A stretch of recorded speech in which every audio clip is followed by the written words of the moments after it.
Welcome to Conscious Living Collective, where transformation is not just a word but an experience. My name is Tomek. I'm a scientist, teacher, and transformation coach.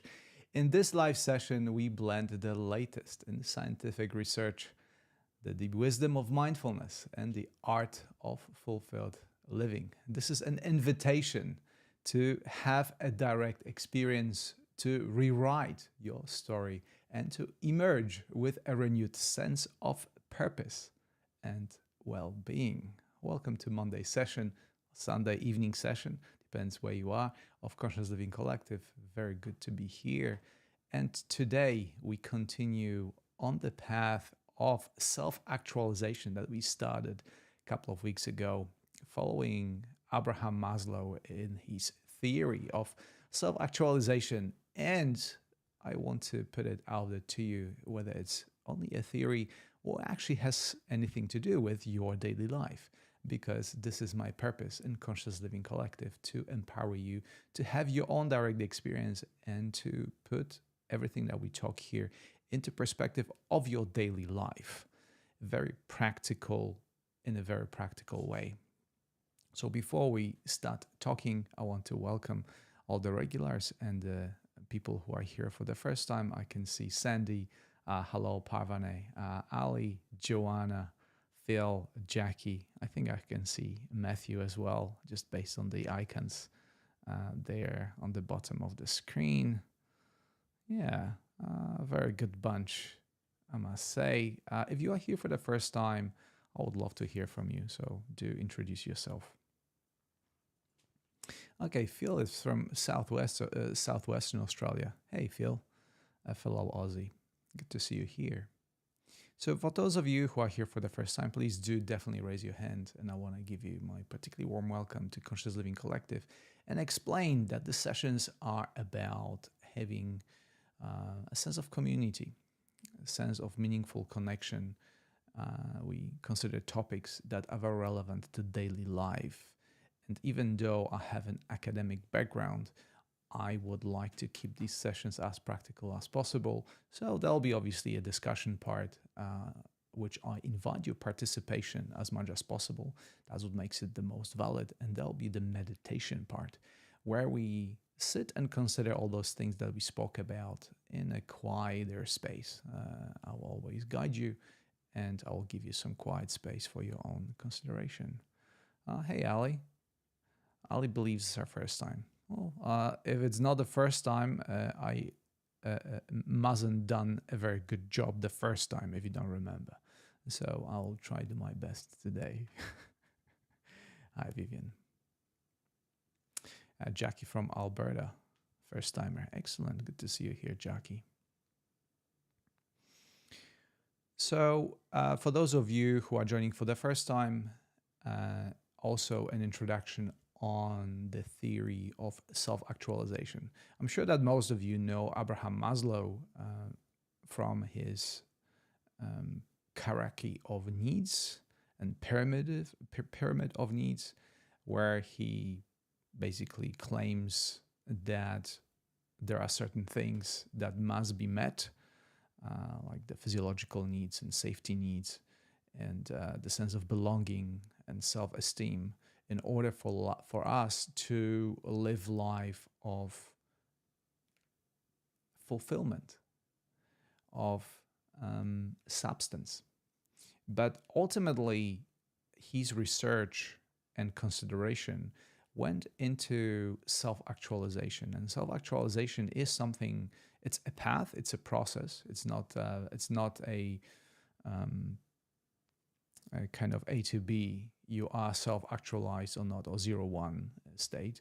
It's a continuous process of expanding on the experience of your life. And I want to make it as applicable as possible to your experience. So as a summary, I just want to say we already covered first two aspects of self-actualized living. First one of them was authenticity, and actually only one. Yeah, today it's purpose and meaning. I was mistaken. I thought we had 2 sessions already. This is the third session. That's right. And the following ones are creativity, resilience, acceptance, autonomy, and peak experiences. I will leave the juicy best for last. I'm sure everybody is interested once sitting into having some peak experiences, feeling blissful and feeling amazing. And according to Abraham Maslow, this is very important. But I think peak experience, it's a build-up, and I'll talk about it in the coming sessions. And today I want to cover purpose and meaning because I think it goes without saying that having a sense of purpose and mission in your life is very important. And on that very topic, I believe that many of us lack purpose. And if you look at the coaches and courses that offer their teachings, they very much revolve around finding your purpose.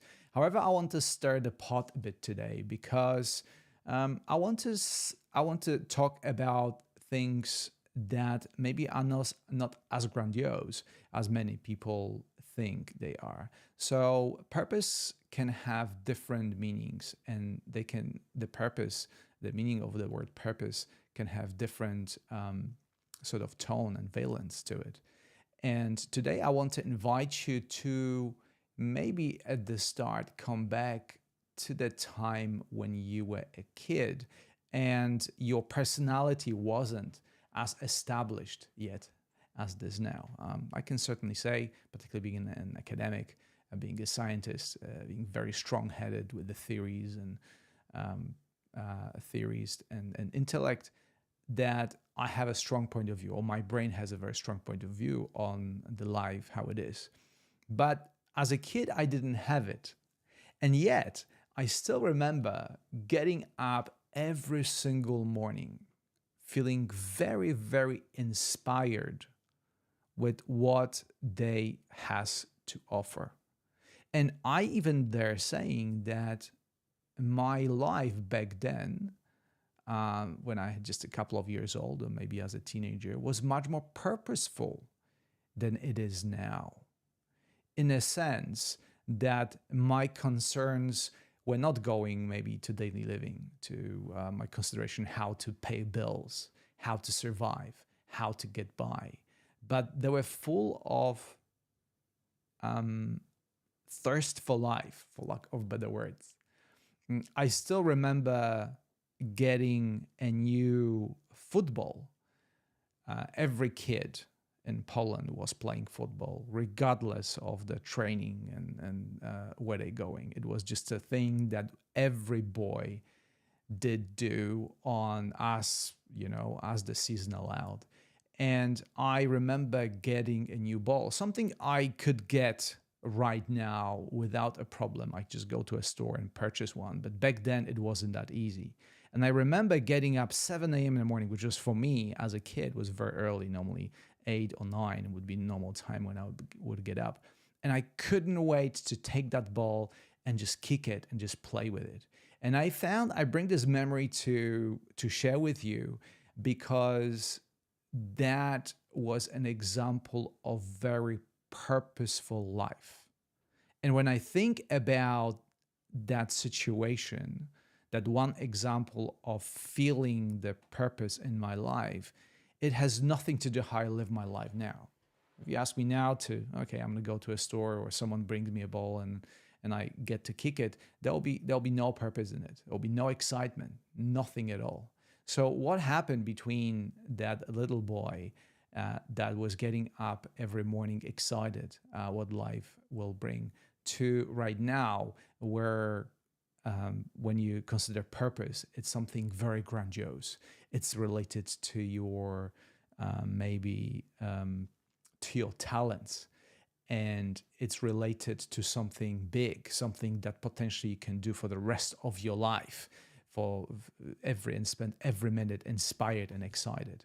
And I dare say that life doesn't work this way, at least not to me. But I'd be curious to know from you, can you bring to mind one moment or several moments in your life where you felt that sense of purpose? And what was the last time you felt that life made sense and it wasn't something that someone told you that it's good to do, it's good for your well-being, and considering me, okay, do such and such and you will feel excited about life. No, I'm asking about something that it was so obvious and it was so, well, you basically had to do it, that gave you a strong sense of purpose.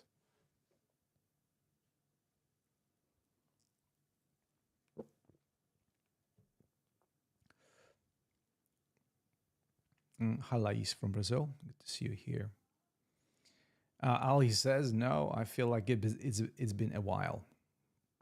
So I'm guessing that you're joining a group of so many who feel like their life is missing a purpose. And today, idea is to put us on the right path, maybe a bit of out of intellectual path, and maybe that's the suggestion I'm trying to make right here at the start, to put the intellect aside and what is the right or wrong thing to do according to the society, according to your upbringing, according to, again, like Sandy, what your parents told you, and consider what just felt right, as opposed it was right on paper to be done. Sandy, I had parents with many strong opinions. They believed that skiing was the main purpose in life. And perhaps it was for them. And that's obviously a good question for them.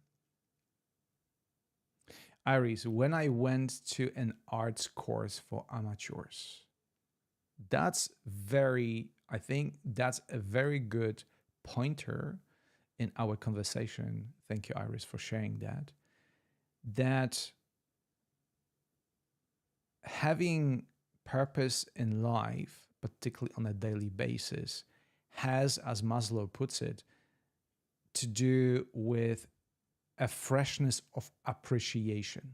And the freshness of appreciation is coming from the amateur perspective, from perspective of someone who doesn't know how things work and what to do. And hence, the excitement of doing the new thing is out there, and the excitement is the drive for doing the new thing. So thank you, Iris, for bringing that up. I think that's very true, that we finding purpose in doing new things that may be a bit fearful by a simple fact that they knew, but also they bring the best of our resources because we try to apply ourselves for the first time.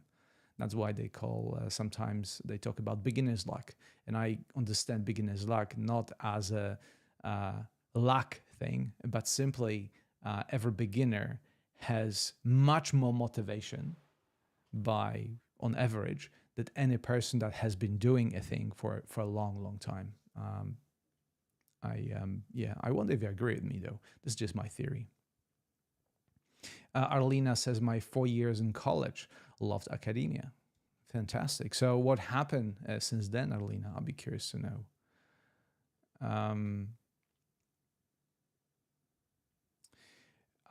Lais says, when I'm working with clients as transpersonal therapist, I have to agree with you, Lais, that working with people, it's always a unique experience because people on average are unpredictable, particularly when you have new clients.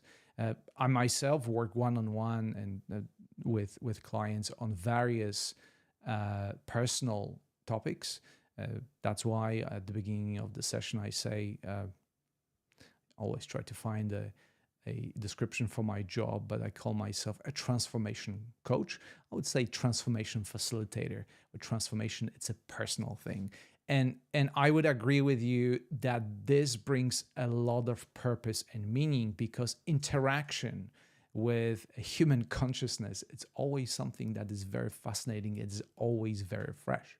The stories may be similar in content because many of us do similar things. But I think when we get deeper into details, a really amazing, fresh, and inspiring things can come out in those sessions.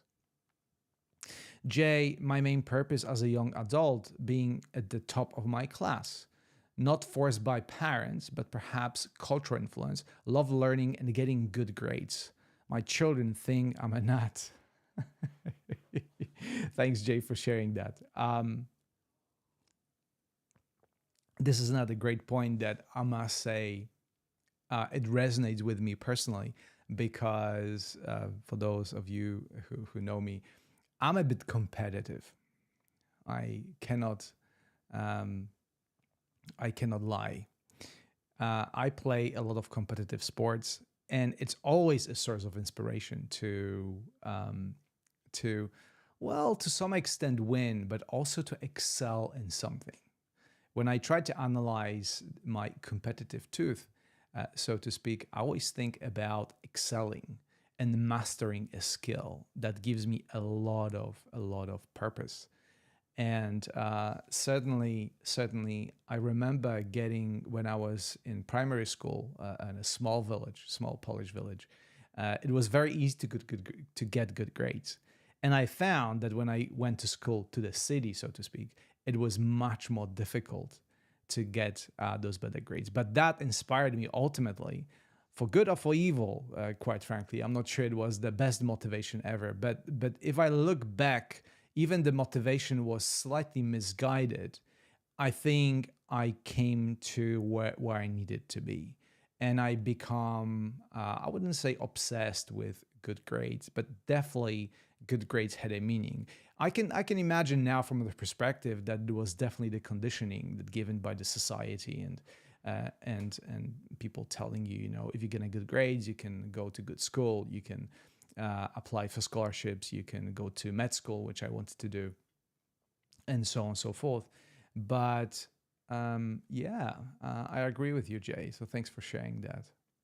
Vivian says, when I help someone, and this is another very important point that I make here on Conscious Living Collective, that the reason I'm coming week in and week out to Conscious Living Collective because if even I can help a single person during those sessions, that feels very inspiring. And that gives me a huge sense of purpose personally to be here and to create the sense of community, create a sense of belonging, to meditate with you, to moving the needle into the right direction. So thank you for sharing that, Vivian.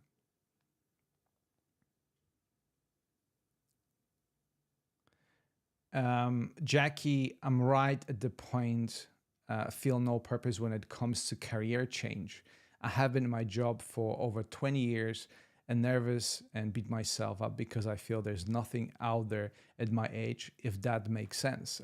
Jackie, this is a very good point. And I think this is you bring very important point that describes a lot of people right now that see their careers as a professional life as an ultimate expression of the purpose. And I'm not saying that's not the case always, but I'm putting out there if that's always the case. Is the career that we do for a long period of time an ultimate expression of our purpose? And I want to bring example of that little kid that had no education, was not making money, was not applying himself in the world, was not even helping people or contributing in any significant way, but it had an incredible zest for life and was looking forward to each day. And I think this is something that I invite you to today in the light of the Maslow's theory of self-actualization, the freshness of appreciations of every day. If I think this has not been as popular as this today, but I was told by experts in the field that you have to change your job every 2 years now.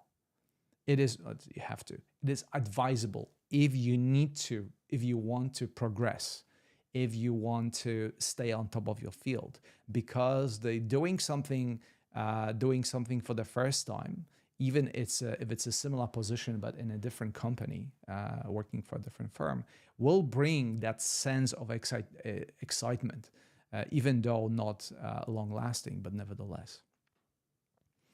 So doing new things and challenging yourself, most importantly, in a small way sometimes. I always bring that example of what can bring a lot of excitement to your daily life. Changing the route that you go to work or to school or anywhere on a regular basis. Just change it once in a while. And you see how your brain, instead of being on autopilot, starts becoming much more creative because you see new things, new paths, kind of similar, but yet different enough to be a source of inspiration and keep you that, I call it in my course, 6 Pillars of Conscious Living, growing edge, right? We want to feel inspired. We want to reinvent ourselves with a new sense of purpose that does not necessarily have to be something huge and big. It can be something very, very small. One of the things I want to share with you in terms of the sense of purpose that I'm sure some of you may be surprised is my continuous mission to get up every morning and make myself a delicious coffee. I've been making coffee pretty much every morning for the past 20 years. And over that time, I always get up, I start meditation, I make myself coffee. And over time, one thing that changed is not making coffee, but the fact how I approach this. I had, I think, 5 different coffee machines over the period of 20 years. I bought different beans. I sourced them from different places from around the world. I improved my technique. I changed so many different things. And every single morning, making that delicious cup of coffee, whether it's a black coffee or milky coffee, and putting latte art on it, it's still very inspiring to me. And I'm looking forward to it every single day without a miss. And if someone asks me, well, what's your contribution to the world health or the environment or world peace by making this cup of coffee? Well, I could argue not much, but how this process makes me feel, the sense of purpose that it gives me, definitely radiates in a positive sense to people that are around me. Well, it goes without saying, if someone would find me without me having this coffee, would have a very different experience of me than if I have my delicious cup of coffee and I fulfill myself in my morning purposeful routine. This is how it works. We are finding purpose in many different things. Sandy says you could become a barista. And I tell you what, I have been a barista. Back when I moved away from my home country, Poland, to London, and I was learning English, I spent a couple of months working as a barista. Back then, I did not have appreciation for coffee, and I couldn't care less for it. But nevertheless, my perfectionism was helpful, and I was making coffee after coffee, day after day. But I didn't find this very interesting. And now, a couple of years back, I decided, okay, what would it be to work as a barista? So I went to a health food store, and I offered my services. So they hired me.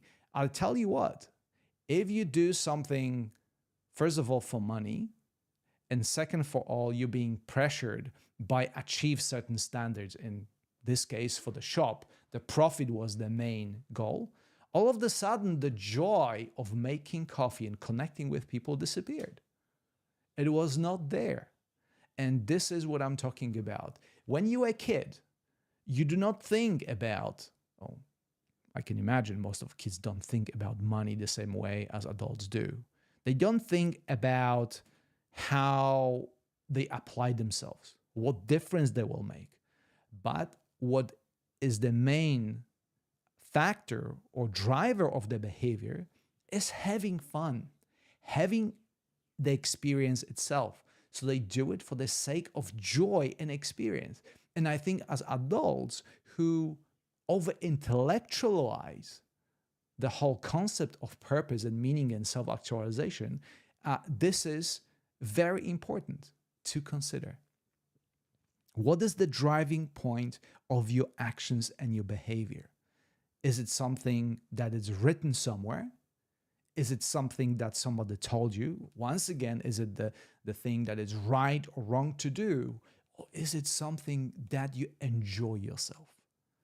And if you want to hear more about that, once again, I invite you to my 8-day course on Insight Timer called 6 Pillars of Conscious Living, because I speak there about finding a ways of applying yourself joyfully and finding a purpose through joyful applications of your absolutely basic skills.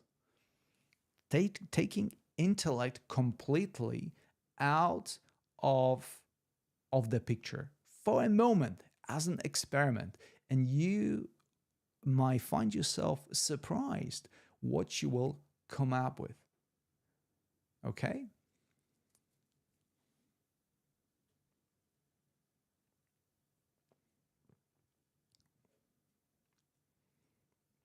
Vivian also says, when I'm excellent in something. And this is another very good point, Vivian. Thank you so much. When are you excellent in something? Most of the time, excellence is a result of a training, but the true excellence is a combination of training and talent. So you can only excel, this is my personal definition, in something that you truly like. Why? Because the inevitable obstacles that you will encounter on that path to excellence, you'll be able to overcome through that inspiration and drive of liking something. But if you will only apply training, everybody can become good at pretty much anything. But they ask yourself, is it something I'm doing because I want to excel in something, but is it something that I enjoy doing? So excellence is a very good point in topic of purpose, because usually we can only become excellent in something that is really aligned with our values, with our talents, and with our purpose. So this is another excellent way of searching for purpose or finding your daily or life purposes.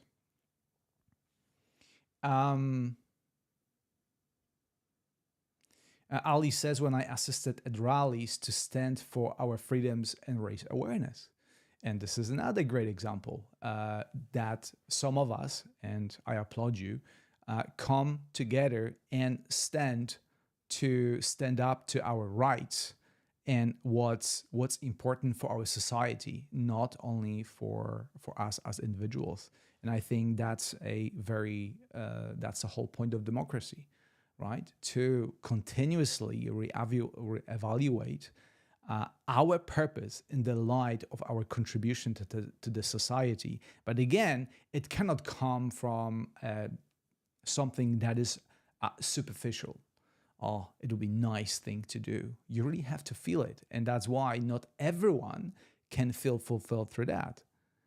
You have to consider for yourself if that's what inspires you. And there you go. Sarina already says appreciation, admiration, because it is something that you do on behalf on so many people that might not have such a strong drive or abilities to again stand up and stay tall in front of the system, I would say.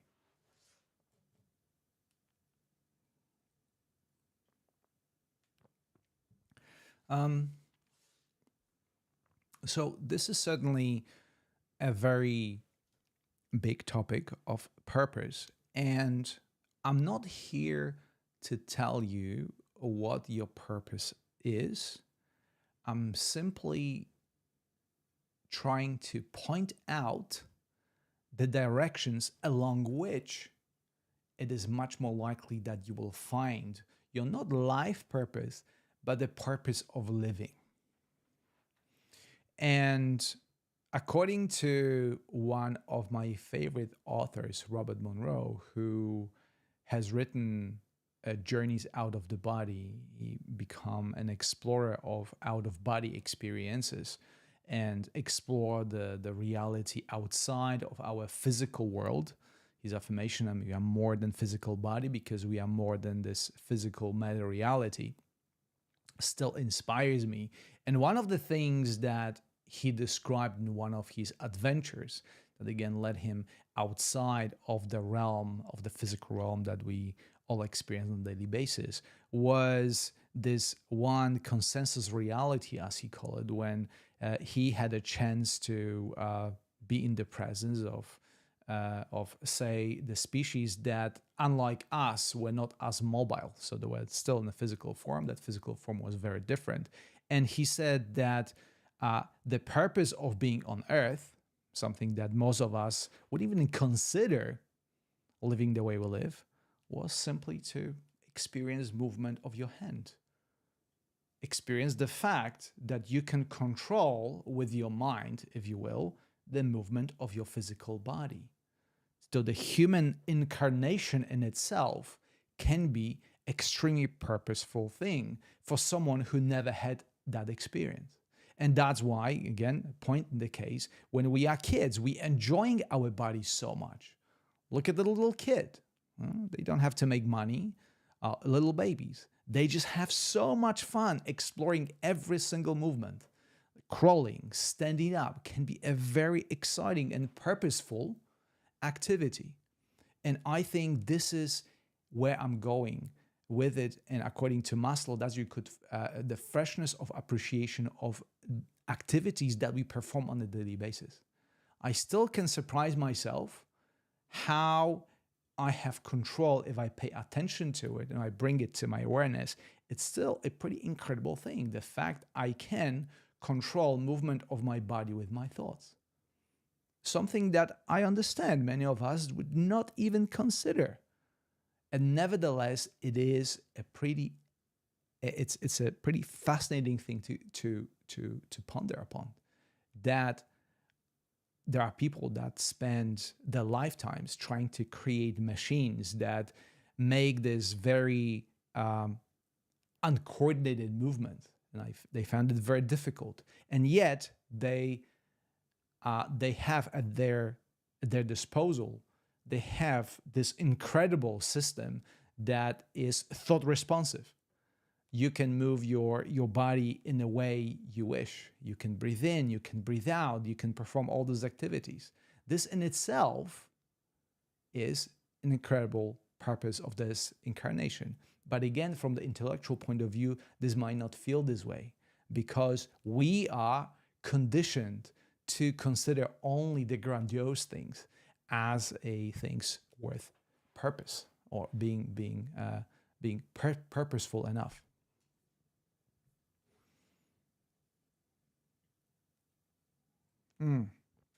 Yes, Serena, Robert Monroe. So yeah, there are many different ways of looking at purpose, and something I want to conclude with today is meditation. I really hope that this little conversation was somehow inspiring for you to reconsider your daily purpose. This is my objective for today, to inspire you to reconsider and think about what your purpose is. And in the meditation we are about to do, I will guide you not to find your purpose, but to guide you in a space where things may arise that lead you to discovering your purpose.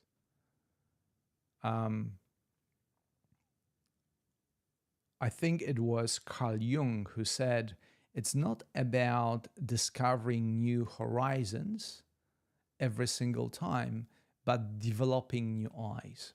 So in today's meditation, we will be developing new eyes of awareness. As a matter of fact, our physical eyes will be closed. The vision as a comes through the sense of sight will be shut down. And let us see what will come up from that exploration. I will, as always, play you a wonderful music.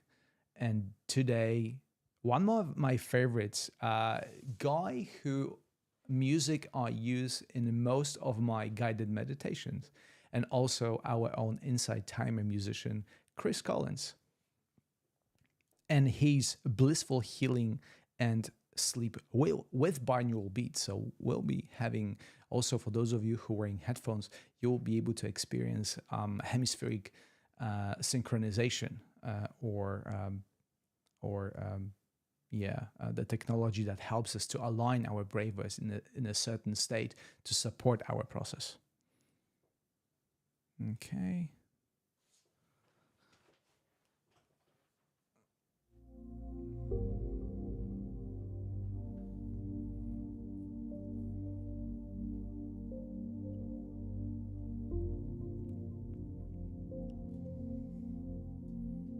All right, so music is on.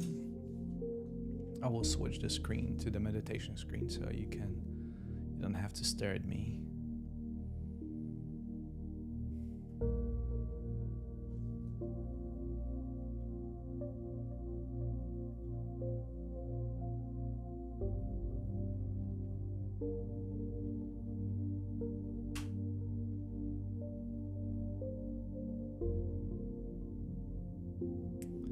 Okay.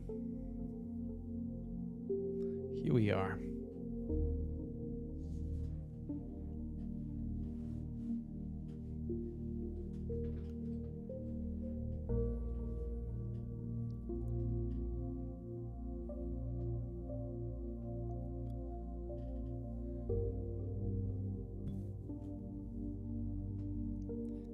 We start this exploration with making yourself very comfortable.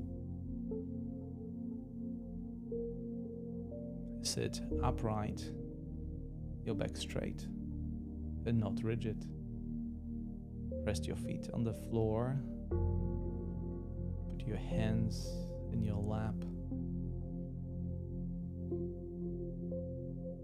And let go of any tension that still hides in your body. Feeling grounded,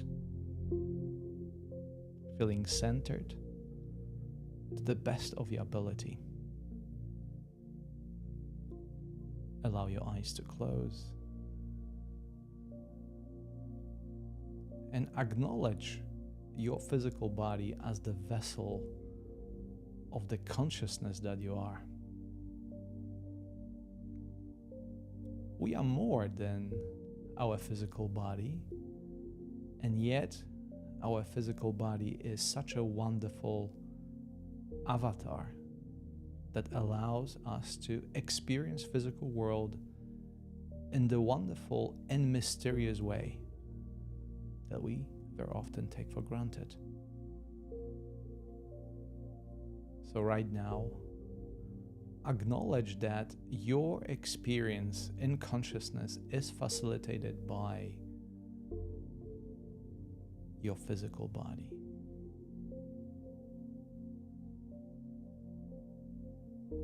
The sensations, the feelings, even the thoughts that happen in the awareness are facilitated by your physical body. And the fulfillment of your purpose happens mediated by your physical senses.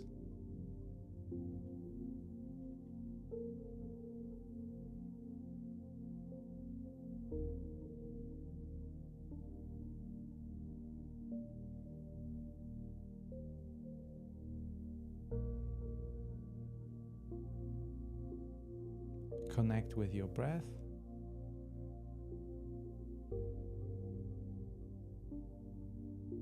Seeing if there's still any tension that you may release.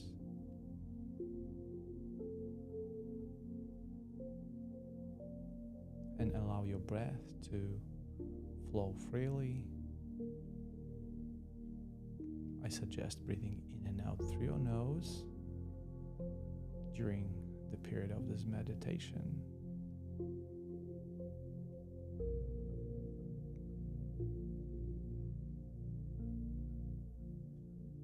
Imagine that there are no problems to solve and things are already taken care of.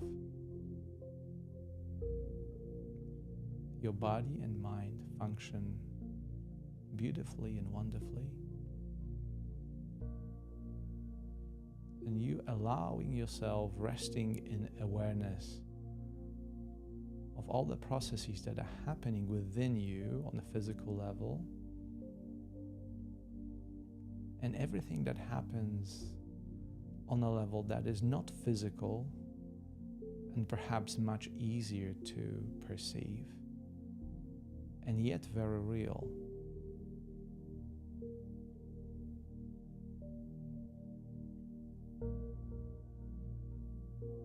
When you find that your mind tries to describe your experience, acknowledge this is very normal. Your mind wants to be included in this process, even though it's not necessary for the experience to happen, even in the absence of the dialogue, that commentary.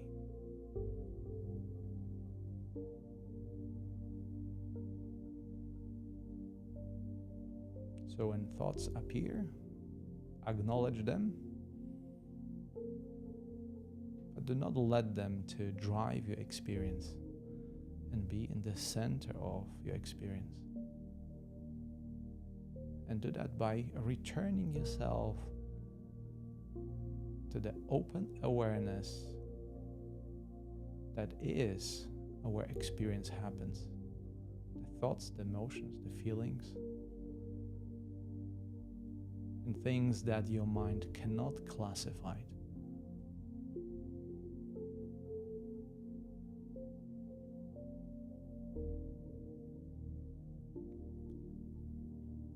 Experience in your mind comes from perspective of good, bad, pleasant, unpleasant.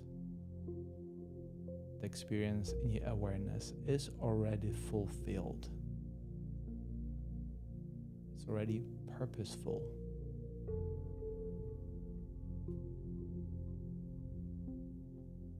Your awareness is equally satisfied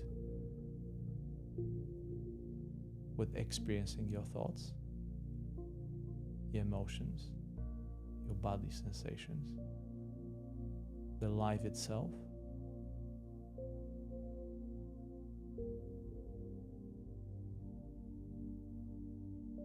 So once again, consider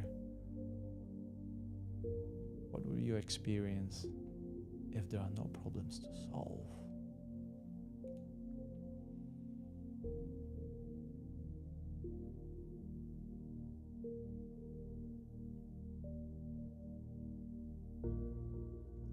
And I will allow you now a few moments of your own exploration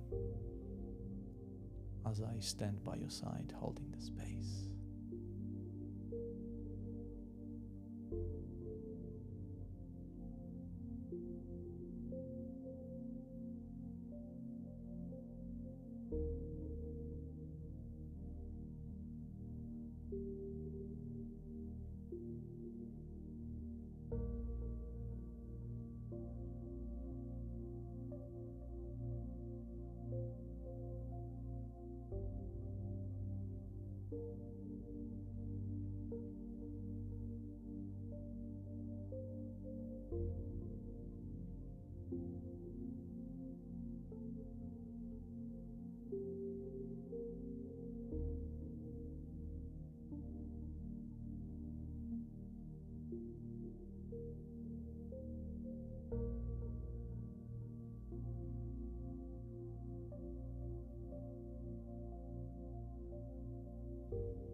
And now it is time to return.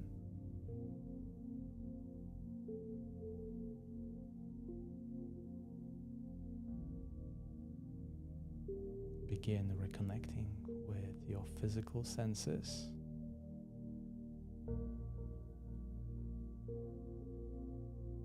Starting with your vision.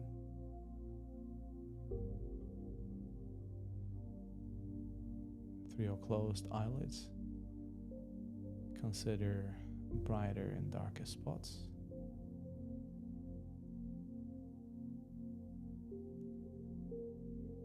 Shift to sense of hearing, sound of my voice, sound of music, any other external sounds. Smell, taste, even in the absence of stimuli. Reconnect with them. And finally, sense of touch.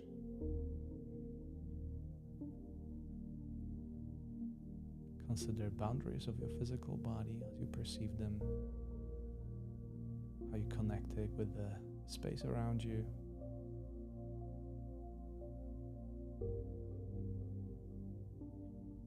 Your feet resting on the floor.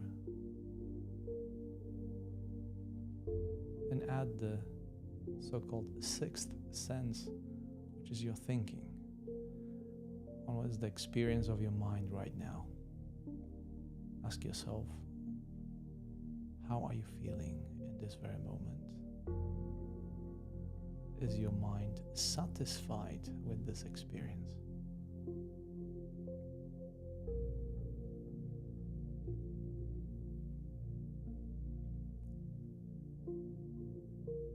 And finish up this period of meditation with one deep cleansing breath in through your nose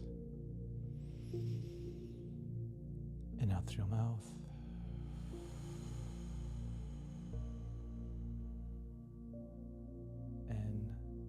And in your own time, when you're ready, open your eyes and welcome back.